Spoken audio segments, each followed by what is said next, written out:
It's week 2 of the NFL season. The Eagles are 1-0. Are people happy, or are they asking, why? Eagles, why?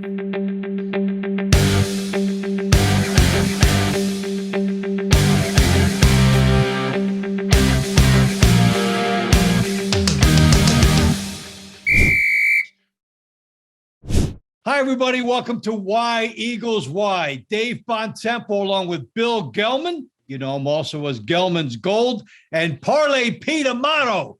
Glad that you're with us as we discuss the Eagles. You know the show is in 4 quarters, plus a little bit of overtime. So please hit like and subscribe for future videos. Pete, as we hit to the first quarter, we'll start with you. Are you satisfied with what the Eagles did in that 38-35 win over the Detroit Lions? Probably the same answer as a lot of people, yes and no. I kind of thought this would happen. I thought it would be a close game. I thought Detroit would come out with a little more energy, take an early lead. I didn't expect the comeback at the end. That shouldn't have happened. I think the offense looked good. I mean, it's week 1, so you're going to be a little shaky here and there. Jalen Hurts looked good. He had a couple really good balls. He still had some happy feet, quick in the count. But my biggest concern has been my biggest concern since last season, and that's Jonathan Gannon. I mean, he's been my biggest concern all last season. But I was like, hey, let's give the guy a chance because he has a defensive personnel now. There's no excuses, and it looks like he's just running the same defense. I'm not worried about, like a lot of fans are saying and experts are saying, oh, he needs a blitz. I'm not worried about the blitz. I mean, you can't blitz every play. It's just, that's not how you do it. I'm just worried about he plays such a soft defense especially in his secondary and his linebackers. They all back up. It affects the run game and the pass game because you have such a soft secondary and linebackers. If that running back hits that second level, like we saw, he's going to get a lot more yards. And Jared Goff he made Jared Goff look like he's way better than he is. It doesn't look like he changed a bit. Well, the Eagles were up 38-21, Bill, in a game that we all initially thought back in May was a cookie, and the cookie almost crumbled. This is something that you have expressed concern about all summer long with Jonathan Gannon. And I guess you're looking at that game Sunday, and some of your worst nightmares are coming true. Yeah, I don't know if the Lions were extra motivated because they were on Hard Knocks and they had a sellout crowd. But there's no reason that the Lions should have gotten back in that game. To give up 14 unanswered points in the fourth quarter. Fletcher Cox, I didn't hear his name called too often. Eagles had a total of 1 sack in the game. Like Pete, you don't have to blitz every play, but they should have gotten a lot more pressure on Goff. They only put pressure. Quarterback got to him like 6 times as for the game. I was very impressed with the offense. You know, that as far as the running game, I would have liked to see Devontae Smith get more involved. He was targeted 4 times. He didn't have any catches, but AJ Brown, he had a field day. Here's a Gelman's Gold for you. Ready for this one? He said he tied a career high for his 155 receiving yards. That also happens to be Eagles record for a player in Philadelphia Eagles debut. The last player to do it takes us back to 2006 season. You guys want to guess what player it was? You're not going to get it. Brown?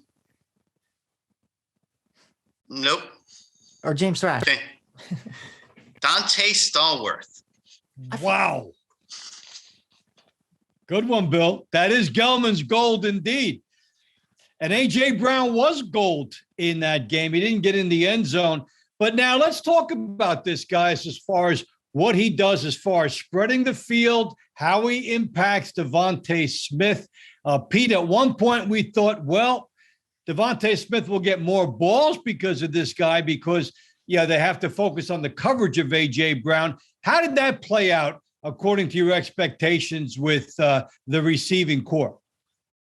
A little different than I thought, but honestly, AJ Brown was open all game. Like even like if you go back and I DVR'd some of the game and went back and watched, even some of the balls where he wasn't targeted, he was open all game. So you can't really blame the play calls or anything like that. I mean, the guy was open. He dominated that Detroit secondary. So I don't think Smith should be worried at all. I think the team has a lot of confidence in him. Obviously, Jalen Hurts has a lot of confidence in him. So I think it's just like one of those weeks. I mean, he was targeted a few times, but I think it was just AJ Brown's so dominant, and I think eventually when teams start doubling him up and safety help and stuff like that, then it'll open up the rest of the field for the rest of the guys. But they didn't double him too much that game. And he had a field day. He did. He was just open all game. You couldn't really blame anybody else. Who else are you going to throw to at that point? Yeah. I want to jump on that. Yes. And just say, in reality, this was really preseason week 1, except it counts in the seasons, because this is really the first time in a game situation for all these guys. So I say then the first 3 weeks of the season, it's a feeling out process. And, the Eagles should get off to a quick start. All right. We'll see if they get off to a quick start in prime time when we take a look at the second quarter. Second quarter of Why Eagles Why. Sometimes the NFL schedule maker, Bill, has a sense of humor. And on Monday night, when the Eagles play the Minnesota Vikings, there are two very significant players in the stadium, but for different reasons. Why don't you tell us a little bit about that? I'm calling this, Dave, the shoulda, coulda, woulda game. The shoulda is Howie Roseman should have taken Justin Jefferson as opposed to Jalen Reagor. Jalen Reagor happens to be playing for the Vikings now. I don't think he saw any action in the first game against the Packers, but it's an intriguing storyline. How he'll be sitting there and say, I should have drafted him because he had an absolute field day. I'm talking about Jefferson, not Reagor. I've wasted enough breath on Jalen Reagor on the show already. But he had a absolute field day with over 180 receiving yards last week, 2 touchdowns against the Packers. He averaged like 20 yards a catch. Imagine what Justin Jefferson would look like in Eagles green this season. But it's, this is a chance to show Philadelphia fans what could have been in the Philadelphia Eagles uniform. But as a little caveat to that point is Justin Jefferson had almost more touchdowns in that game than Jalen Reagor has had in his 2 years of NFL time with the Philadelphia Eagles for a career. Yeah, Jalen Reagor had 3 touchdowns. He had 2 last year. Justin Jefferson 2 in 1 week. And for those who were not there with Bill and I on draft night in 2021, the Eagles took Jalen Reagor 1 pick before the Minnesota Vikings took Justin Jefferson. Now, Justin Jefferson then went on to set an NFL rookie record for yardage, 1,400. He broke Randy Moss's team record. He made the Pro Bowl in his first 2 seasons. He came into the year with more than 3,000 career yards. He may be the premier receiver in the NFL right now, or he may emerge as that in future years. So that's Bill's point, take it to another level. And now Jalen Reagor will be there with him, returning punts for a touchdown. The Minnesota Vikings. So the Eagles, with the number 1 pick, took a punt returner a couple of years ago. Now, Pete, you have made the point about Jonathan Gannon's defense. What about Justin Jefferson now? 184 yards last week. You talk about the soft defense. What could that mean regarding coverage of Justin Jefferson in this game? Yeah, I think it would be unfair to be critical on a coach this first week of the season, but since he was so consistently bad with his play calling last season and just uncreative, he doesn't have a very creative playbook. And then we kind of gave him the benefit of the doubt. He didn't have the personnel, injuries, stuff like that. So this season going into it, I think the benefit of doubt is thrown out. I mean, he has the personnel, and that week one game, granted it's week one, they just, again, it looked like a very bland called game. It was not creative at all. It wasn't second level at all. It was very just like they called a high school nickel defense. I mean, it was just bad and it was soft. And if they do that again, it's gonna be a long day. I mean, because Jefferson is one of the best wide receivers in the NFL right now, and he can do what he wants to any defense in this league. So if we're giving him that extra cushion, I mean, it's going to be really bad. We can double team him all day, but I mean, he's big, he's strong, he's fast. If you give him that extra cushion, and you're not aggressive and you're not getting to the quarterback, I mean, it's going to eventually he's going to eventually just dominate. So they may take away the deep ball, but get gashed on these crossing routes over the middle if they give him all that type of all that type of room. Bill, I know that some Eagles fans have had nightmares envisioning this matchup. Do you see the possibility that they might make some adjustments, or do they feel it's better not to get burned by Jefferson deep and to take their chances elsewhere? Well, the reality is Minnesota has a pretty decent quarterback and they have a very talented running back. Yeah. So you can't. It's not one of those situations like I call it the Michael Jordan situation or LeBron James situation where you give those guys their 40 points in a basketball game and you take and you play tough defense on the rest and then keep the rest off the away from the basket. But in this case, they have a number of weapons that can hurt you. Adam Thielen, he ain't a bad wide receiver. He's their number 2 wide receiver. So the Eagles need to step it up this week. They can't play a laid back defense because Minnesota will hurt you. And the way Green Bay looked last week, I feel like the NFC North is might be theirs to win. I'm not saying it yet because I need to see a few weeks of regular season action before we can really separate the good teams from the bad. But there's you can't sleepwalk on say, well, we'll take Justin Jefferson out and we'll let the other guys try and hurt us because I think Minnesota has too many weapons on offense that it'll come back to bite the Eagles. All right. Talking about Dalvin Cook and an array of weapons that the Vikings have, and that is prime time. Monday Night Football, the Eagles and the Vikings. When we go into the third quarter, we'll take a little bit of a look around the league and some other talking points with Pete and Bill.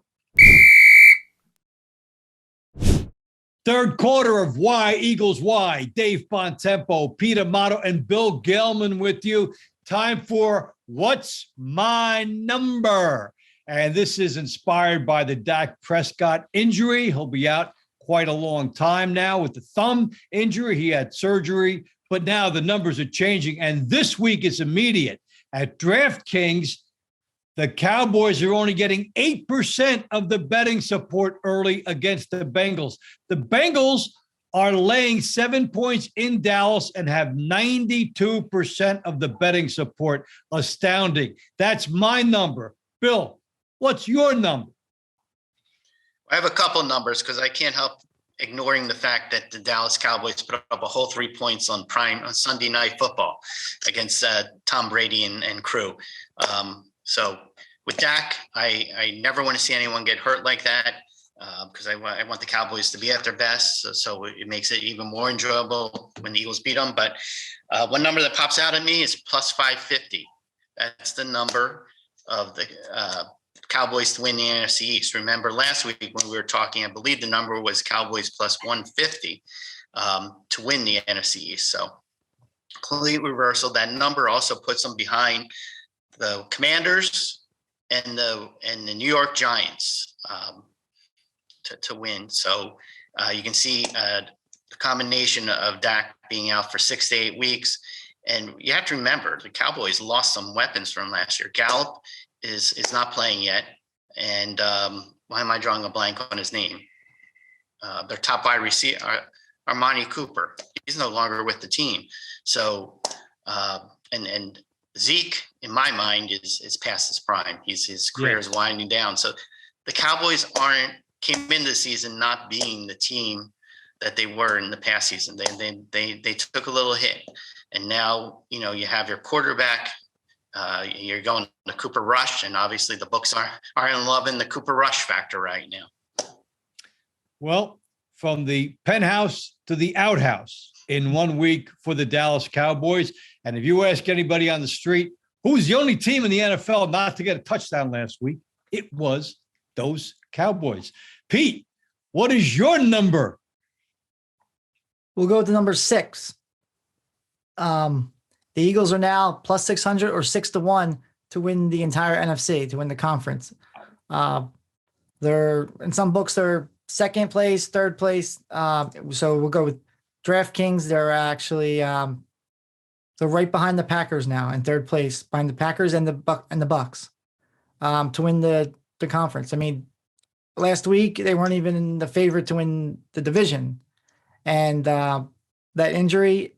I think the injury played the biggest factor, but also how the Cowboys looked besides that. I think, I feel like they're always overrated. They're just, media loves them because they get so many clicks and stuff like that. So they're always going to talk them up. I think it's two extremes. Either you love them or you hate them. But yeah, I think it's huge right now. Granted, it's only been a week, so obviously these odds are just going to be shifting up and down throughout the season. But yeah, and now, and the Eagles are the favorite in the NFC East, and they're favored by quite a bit. I mean, they're at minus 150. The Commanders are in second with plus 450. So it's not even a doubt in the odds maker's mind of who's going to win this division. Well, when we talked before the season, both of you guys, we talked about how those early bets could be important if you had an angle. And the Eagles at that time were plus 160. Imagine having that bet right now with what's happened. Hey, if maybe the Eagles have a bad week somewhere along the way and those odds shift and get the number more in our favor again. Yeah, they do move after each week. They're like the stock market. What one performance affects how your standing is. Well, one thing we certainly agree on, for the first time since we've been doing this show together in the last couple of years, we can finally say the Cowboys are not being overbet. Now they're in the basement. Mark this day down. We take a look at the fourth quarter. We'll look at some more issues around the league. Fourth quarter of Why Eagles Why. Pete, we go to you first here. What about the number on the Eagles-Vikings game Monday night, and how do you think it's going to go? Right now the numbers are around 2. DraftKings, it's minus 2.5. The Eagles are minus 2.5. FanDuel's minus 1.5. Everything else is around 2. It's not too surprising because you figure the Eagles are home, so they're always going to get that 3 points. I mean, I'm actually a lot concerned for this game. I think the Vikings are a good team. I don't think it's just Jefferson to be concerned about. I think they're a really good team. I do think the Eagles defense cleans it up a bit. Like Bill said a few times, I mean, the defense, none of the 11, their offense or defense was on the field at the same time, the starters, all preseason. Like it just didn't happen. And we definitely saw that. We saw a defensive line that has a lot of substitutions get gassed out, which was really concerning to me. That's the one strength of the Eagles is they have depth on their defensive line, so they switch them out a lot, and they don't get gassed out. But you saw that they were beat at the end of that game, which definitely was surprising. And if that happens this game, they're going to get torched. So as a bettor, I usually stay away from the Eagles anyway, but I would stay away from this game. I think they're being a little generous for the Eagles. I think the way Minnesota looked last week and the way the Eagles defense looked last week, it's a very concerning game. I feel like the defense will clean it up a bit. But I think they need to change their game plan around, and that's going to come to Jonathan Gannon And I think the defensive line needs to be more consistent in getting quarterback pressure. Bill, if you went along with that sentiment and decided to stay off the game, you have some insight into some other props that might be worth looking at for the bettors. Yeah. Well, before I get into the props, I was just looking at the over-under line. We're looking at 51.5 points as a line. So, if you look at the week one performances of both teams, I mean, the number seems to be in line with that, but you can't go week to week right now because of the point of the season we're in. So like Pete, I say stay away from the Eagles because you can. This is a game that's hard to read. Eagles should be just a tad extra motivated because prime time, home opener at Lincoln Financial Field, and the crowd's gonna be hyped up because they're going to be calling out from work sick on Monday. It's going to be a big sick day. Might be a record sick day. So the fans are going to be there. But I was just looking on DraftKings. They actually have weekly specials up for each of the games. And this one's intriguing because if you go by the week one numbers, this should be almost, it's set up like a no-brainer almost. But it's not a no-brainer. Justin Jefferson and A.J. Brown to combine for 300 plus receiving yards and 2 touchdowns. That's not 2 touchdowns each, 2 touchdowns total, 300 yards total. So it's an interesting one. And the odds on that are plus 1,600. So 16 to 1 for something that seems like a pretty good deal. Of course, I also thought Javonte, what's the running back from Denver? Williams from Denver. I thought he was going to score a touchdown, no problem last night. You see how well that worked out. That was a weird game. Well, I'll tell you what, then if you call out from work, you're looking for a pick six then with the Eagles defense because they got one last week against the Lions. And sometimes when you play Kirk Cousins, that is the difference maker in the game. He usually throws one bad ball a game. So we'll see how that one plays out. Well, that's quite a good overview of the Eagles game as they try to make a statement in prime time. When we take a look at overtime, a look around the league and some games that we're watching. It's overtime on Why Eagles Why. Some games we like around the league. I like the Miami Dolphins getting 3.5 points in Baltimore. Tua Tagovailoa and Tyreek Hill. Good combination. They looked like they were a team of purpose in beating the New England Patriots. Let's see if they can make their statement game. I took that one over the Bills and the Titans on Monday night. That's a big number. Tempted that way too. How about you, Pete? I like the Tampa Bay Buccaneers, New Orleans Saints game. I like the Bucks in this one. They're -3. I think Tom Brady always comes off week one pissed off. I mean, they won, but he wasn't happy with his win. He said he got beat up a little bit. And I think an angry Tom Brady is always a good thing for the team he's playing on. I think the Saints, I don't think the Saints are that great. I think the Buccaneers are a lot better than the Saints. I mean, so I think -3, I think they can cover that. So I think -3 Buccaneers over the Saints. Bill, you've got some razzle dazzle in mind. Yeah, I'm not liking a lot of lines this week. There's a lot of double digit lines. So I think it's too many points to give up in week 2. And if you do the money into straight up, the odds are terrible. So what I'm thinking is the Rams, they're playing at home again against the Falcons. The Rams Super Bowl champions threw up a dud against the Buffalo Bills. So I'm going to combine them. I like the Seahawks getting +9 on the road against the 49ers. And I also like the Bills as a straight up winner against the Tennessee Titans because I think the Bills, they keep playing like they played last week. I think it'd be tough to beat in the AFC. So if you combine those 3 things together, it's odds of +182, and if you play those games individually, the odds are nowhere near that. So, it's a little razzle dazzle, we'll see how it plays out. And let's see if it can go into your bank account as Gelman's Gold. So you have 2 money line picks and a spread pick. Yes, Seattle plus the 9, and then the Rams and Bills straight up. That's a nice way to do it. All right, guys, great to see you again, and thank all of you for joining us. Please remember to hit like and subscribe to be notified about future videos. For Bill Gelman and for Pete Amato, this is Dave Bontempo saying thanks for joining us, and we'll catch you next time on Why Eagles Why.